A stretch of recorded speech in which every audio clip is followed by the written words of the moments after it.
going to show us the best plays from big guys around football. It's time for That Dude's Dudes. Marcellus, what you got? Oh, you know I got the best street plays out there from the big dudes up front. Those are in the trenches. They don't get enough love and attention, so we give them love on That Dude's Dudes. Now let's start off with our third That Dude's Dude, Kyle Williams. Buffalo Bills. Go Bills Mafia. Go see Kyle Williams off the ball. Quickly gets to Kirk Cousins. Runs right through Vikings lineman Mike Remmers for the sack. But let's see right here. Look at the leverage you see for Remmers. You think that's a good bench press. 500-pounder, right? Got his arms extended and everything. But because he's overextended, that 500 pounds quickly drops down to no weight at all. And look at Kyle Williams. He realizes that in the moment, slaps the wrist off him, gets skinny in the hole, and gets to Kirk Cousins right there. Did Kyle send the limo for that offensive Oh, yeah. lineman? He sent that limo. That was easy picking. Number 2 on That Dude's Dude. We're going to go to Miami with the Dolphins and Vincent Taylor. This is tailor-made right here. Against the Raiders, you see him come in. Against Gabe Jackson, gets the sack. But let's see how he gets him. First of all, you got to sit him down. And when you sit him down, be nice. Be a gentleman. Sit him in the chair. As you sit him in the chair, look at that anchor foot. Oh, my God. Jason Whitlock at Ball State right there. And then next thing you know, when you got him sit down and he's overextended, what do you hit him with? The grab grip. Simple collegiate move. And look at that angle right there. The protractor has to come out because that's where you get your explosion, and that's how you turn the corner. With those angles, get to Derek Carr, another sack. Great play.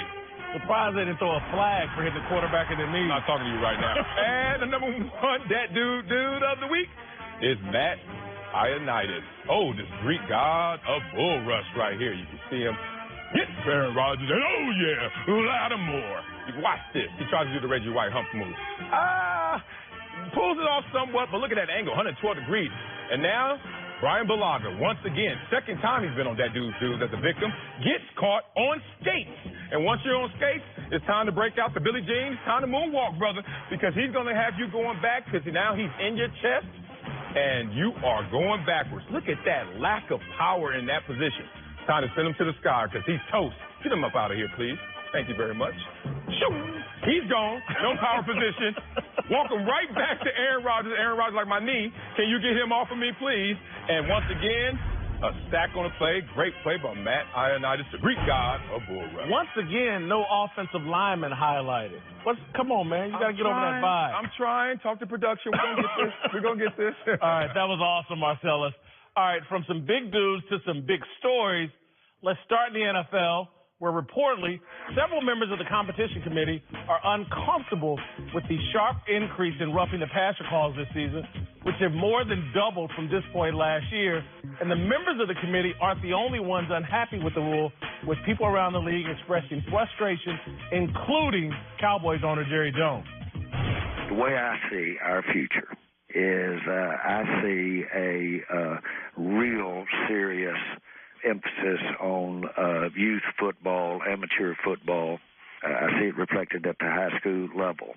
And I see a collegiate game that certainly has a lot of finesse in it, but is a great game and makes these kinds of adjustments we're talking about. But when it comes to pro football, to use a boxing term, that's when you put the 6-ounce gloves on. You don't fight with those 10-outs, or you don't fight with those headgears. Everybody's being really paid to go out and incur those type situations that have more risk in them. All right, Marcellus, I got to keep it real with you. Yeah. Everybody I know loves you on the show. I think my mother loves you more than she loves me at this point. But they all have one question. What the hell is Marcellus talking about defending this rougher the passing stuff? Right. Please explain yourself. How in the hell are you good with all these roughing the... Everybody else hates it but you. I love it. I'm protecting an investment. This is not analogous, as Jerry Jones tried to go with the boxing analogy, to a boxing match. Because in a boxing match, you're paying in part to see him get knocked out, whether you love him or whether you hate him, whoever that boxer may be. That's part of that game. But we're not paying to see the... I'm not. The starting quarterback. I'm not. I'll give you a case in point. Here's an example. This week, I'm going to the Chargers-49ers game. Let's just say that I was bringing a few of my friends. You're going on free tickets, but go ahead. Okay. You're not paying. But my friends were also going on those same free tickets, and guess what they said? With free tickets in hand. Oh, man, Jimmy G's not playing. We still going to the game? That's my point. So you got to protect that guy in this situation. You're making the mistake that everyone's making, and I hope your mama not making it because I love your mama because she loves me. But don't conflate the fact that they have a new rule and that they're getting this new rule enforced correctly every single time. It's a judgment rule. And in every judgment rule, whether it's PI, whether it's holding, when there's a point of emphasis, first thing we do is overcorrect. We do it too much. We call it too often. And then we get to a place of common sense because we have a body of work and we realize this is where we want to settle in. Be patient, everyone. This rule is to protect the stars of the game. This rule is to protect the integrity of the game in terms of safety and promoting that at the lower levels to the NFL level. I am in full support, but I'm also patient, which you're not. It's not about – this is intolerable and unacceptable as a fan. I'm a Chiefs fan. You mentioned Jimmy G. And when Jimmy G chose not to dip out of bounds and decided to be an idiot and take on a defensive player, you know what the Chiefs fan in me did? Yeah. Good job, Jimmy G.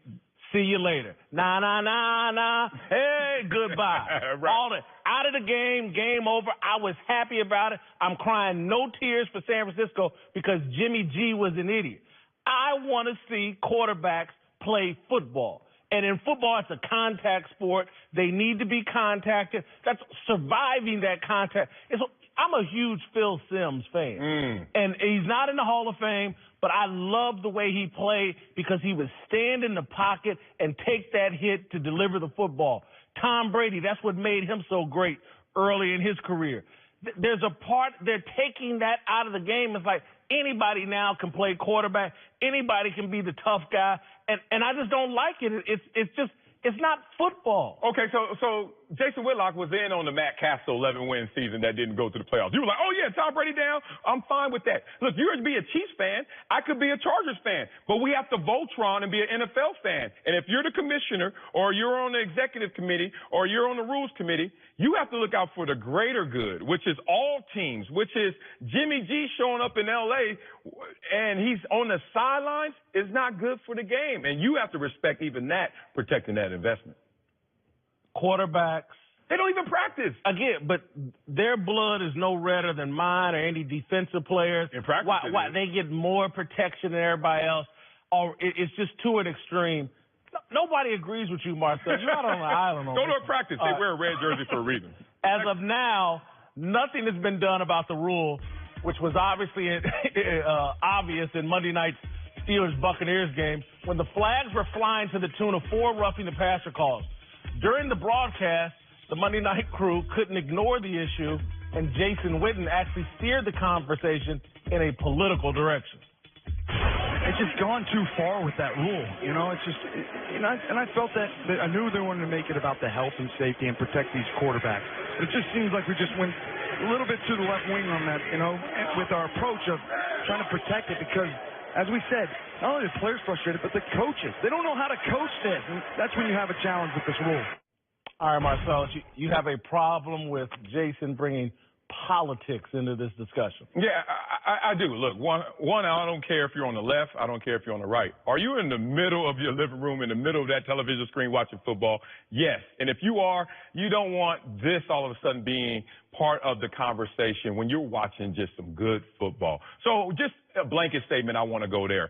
But to me, it's different when you look at Jason Witten and his misstep. I don't even think that Jason Witten truthfully went all the way in terms of left wing meant exactly what it sounded like. I think this was just a miscue blown out of proportion by a guy who's on the big platform who may have misspoke. So I don't want to put words in his mouth, but the left wing part, if he did want to attach to it, a little too much for me when I'm watching football. Didn't bother me because I heard his comments and hear his comments as him saying, look, man, there's a war on football, and we're trying to change the game of football. And I believe Jason's trying to say in an unhealthy way. And football, and again, I think what Jason was saying is like football's not a safe space. This, for the people that want to be safe, don't step on the football field. And let's don't try to please the people that think football is too violent, it's toxically masculine. Let's make it less masculine. Let's make it so everybody can play. And it's just not a game for everybody. It's for people that are a little bit touched. Yeah. And a little bit crazy, and just this is where they work out their physical frustrations. And so I don't have a problem with it at all, because I hear his comments as ringing true to me. There is, and whether we like it or not, the left, liberals, don't like football as much as conservative people or just even traditional sports fans. And there's an attack on football, and I think it bothers Jason Witten, and he snuck it in there. Is the Monday Night Booth the place to do it? Maybe not. Maybe not, you think? There's a Stop there. Again, Stop there. He's already written a terrific column about social media and things like that. If he wants to touch on it, write it in a column so you can be heard in context. During the middle of a game, that's probably a little bit too much, but I don't have a real problem with it. I got a problem with it. One, it's a lazy generalization to just say left, war on football. Let me use this platform, ESPN, which Jimmy Pataro's already went on record, the head of ESPN, saying politics is out of our company. And then we can see him saying, making moves like no national anthem broadcast, okay. Jemele Hill and her buyout, you can read into that what you want, but they've distanced themselves from politics. Then on the biggest stage, on their biggest product, you have Jason Witten taking a political stance. That needs to be addressed, and I'm sure it is behind closed doors. This is not a war on football. This is just Jason Witten, a rookie announcer, having a war on words and not knowing exactly what to say. Not today, but there is a war on football, Marcel. Okay, there could be a war on football, but this one's not. This is Jason Witten, a rookie announcer who. No, but right? I think, he's a rookie announcer making a mistake. We'll give him a pass on that. But I think where he's coming from is this whole movement to make football safe is just silly. And again, I get it.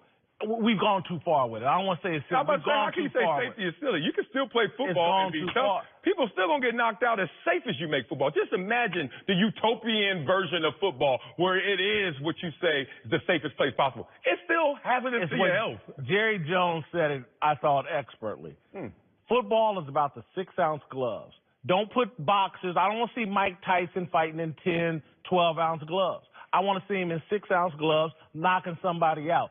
That's what I pay my money to go see. And when I go see football, I want to see quarterbacks get touched. And Jason Witten is right.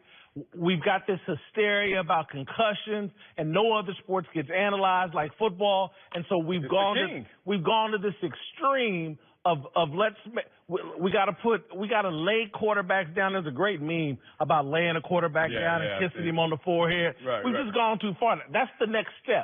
If you don't kiss him on the forehead, it doesn't count as a sack. Coming up, Nick Saban's quarterback room is thriving while Dabo Swinney's is falling apart. Joel Klatt gives us his thoughts on that and the rest of college football. Speak for Yourself is sponsored by DraftKings. Play free this Sunday for your share of over $1 million.